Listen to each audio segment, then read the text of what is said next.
This is a technique done in sidelying for the subtalar joint. It's more of a flicking technique done with some speed. So the skeleton I have on my lap is a right lower extremity, so I'll show you a technique I like to use for subtalar eversion on a right skeleton leg, and then on the model I'll show you the same technique but done for inversion on a left lower extremity. So again, this is a right spine skeleton. I'll show you a technique for eversion in sidelying, and then I'll show inversion on the real person behind me. So again, the subject is in sidelying. What I'm going to do is have my thumbs on that medial aspect of the calcaneus, again near that sustentaculum tali, and I'm literally going to push the calcaneus into eversion towards the floor and give it a glide towards the floor as well. So I'm almost trying to push the calcaneus off the rest of the foot.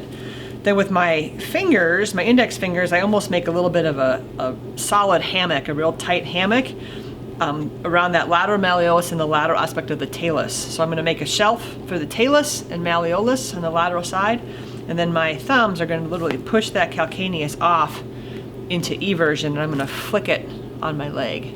So I also like to have my leg set up so as I kind of wind up the hip into rotation, I'm going to medial lateral rotate the hip. I'm going to push that calcaneus off, and then I'm going to literally set it up where as I bring the whole leg towards the ground, my leg stops the proximal end and my fingers keep going and letting the calcaneus kind of flick towards the floor.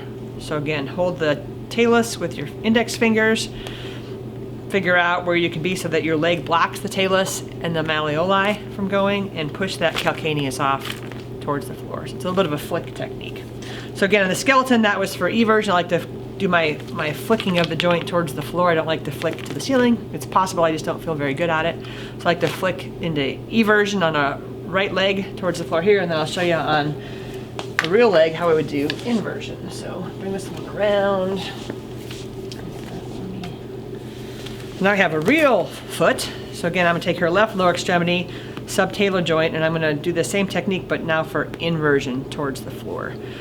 So I'm going to create a hammock, so to speak, around the medial talus under the medial malleolus. I'm going to take my thumbs and put them on the anterior aspect of the calcaneus and push her into inversion and a little bit of a medial glide towards the floor with my thumbs, almost like I'm trying to push that calcaneus right off the talus, giving a little bit of traction as well.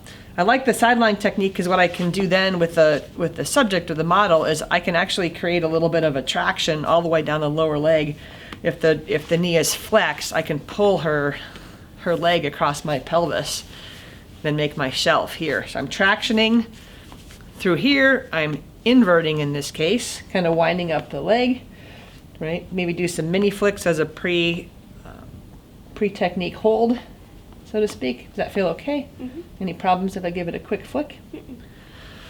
So do my pre-hold, and I'm going to back off, get some momentum going here, create my technique, and just flick it down towards the ground. Then you would reassess your motion for whatever you used as your pre-manual therapy asterisk sign.